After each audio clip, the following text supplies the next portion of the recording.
Okay, welcome to part 2 of this video lecture series on Chapter 9, Virtual Desktop Infrastructure. We're going to introduce the concepts of virtual desktop infrastructure in the next 2 videos. Then we're going to start talking about the various products and the two essentially the two main families of products. One of them VMware, the other one Microsoft. So the virtual desktop infrastructure, VDI, has its roots in terminal services. Essentially, now, one of the things you'll note in IT, over the long haul, is that the more things change, the more they stay the same. When we talk about thin clients and terminal services, we're actually talking about a very old mode of computing.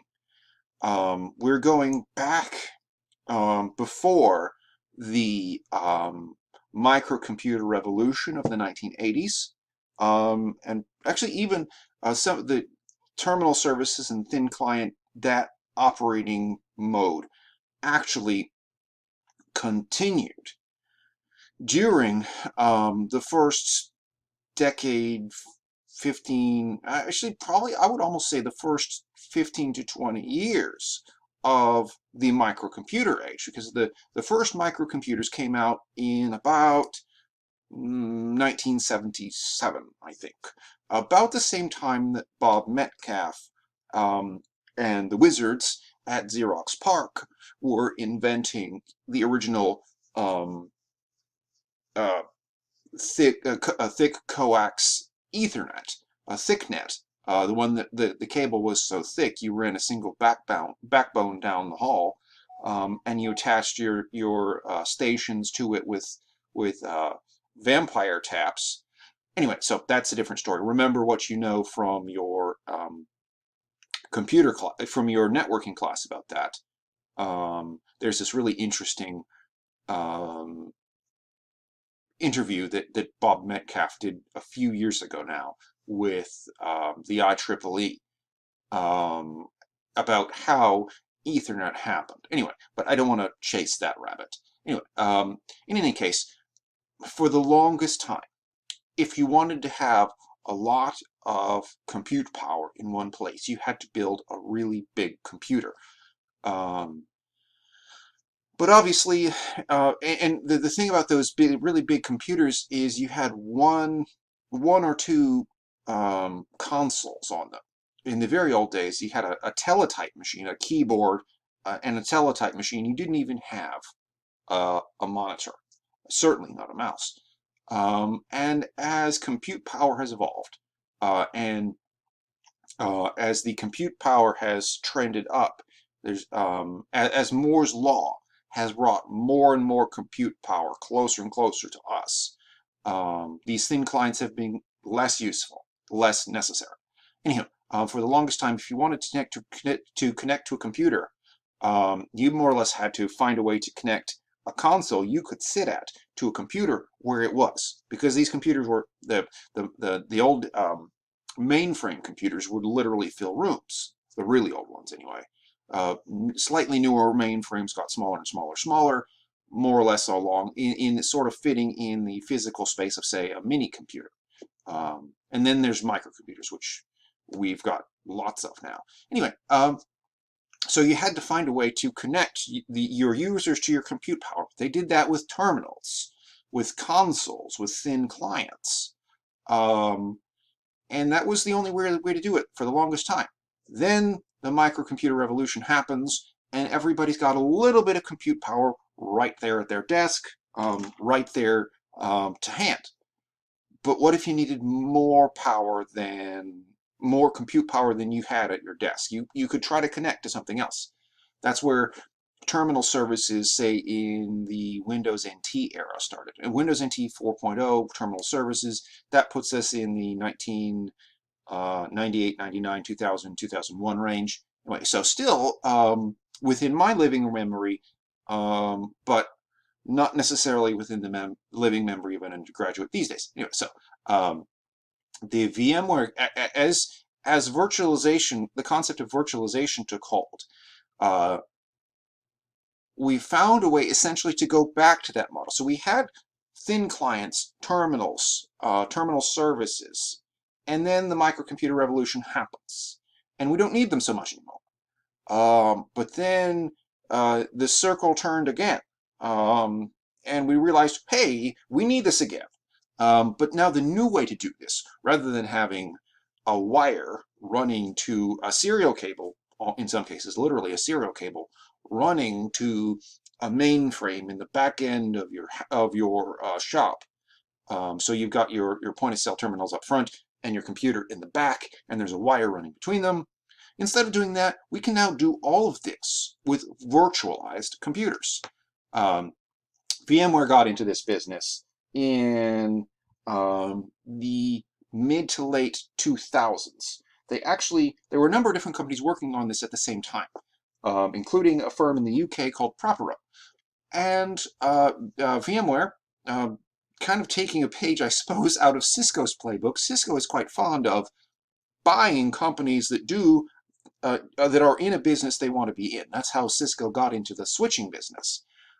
They were a router company, and they decided they wanted to get into the switching business. So they bought Catalyst, which is why we talk about Cisco Catalyst switches, and some older Cisco switches had Cat OS instead of Cisco iOS. But that's neither here nor there.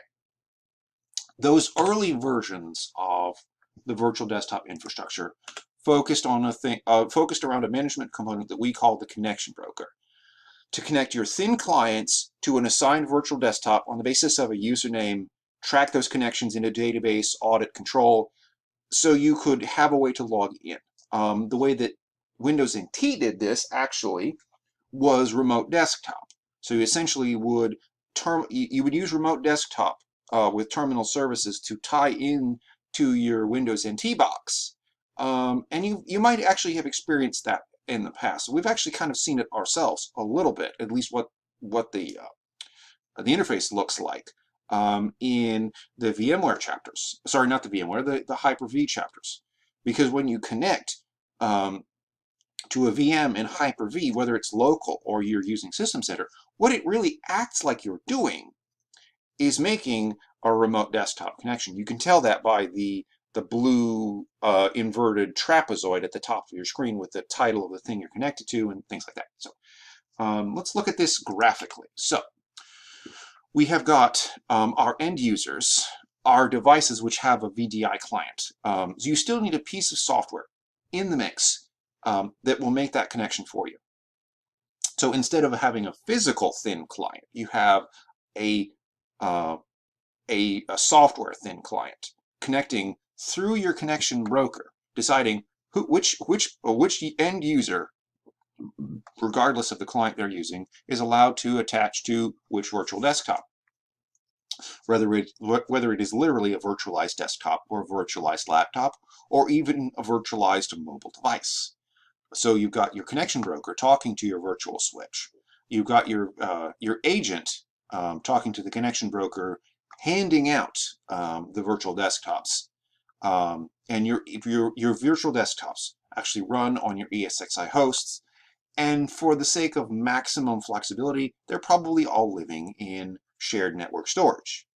Probably, if this is a small scale solution, maybe it's a NAS. For any larger scale solution, we're talking about a SAN. So we actually kind of talked about this a little bit. So you've got your connection broker, you've got your SAN to store the virtual desktops. You've got your host systems running those virtual machines. You've got your agent software installed into the virtual desktop, talks to the connection broker to the client, and then you've got your client software on the other end. It's like you can think of the client software like PuTTY. PuTTY is a terminal emulator. It doesn't actually, all it can really do is make the connection and make a bunch of different kinds of connection. So you've got your client software talking to the agent software inside the virtual desktop. It's like the vCenter agent on an ESXi host, like VMware tools inside a VMware VM.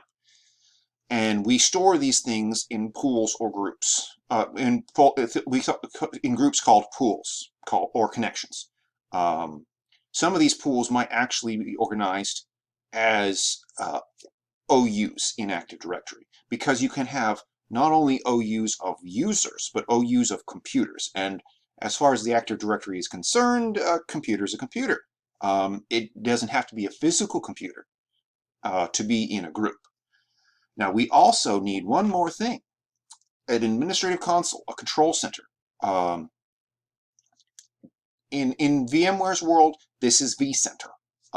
So this is not the sort of thing you can do without vCenter. You may have a lot of the underlying components if you just have your ESXi hosts and your SAN and all of that. But to really get all of this going, now one of the reasons we need all of this going is because, oh, sorry, I just used for the construction, the reason is because, and I'm very sorry. I should not have done that.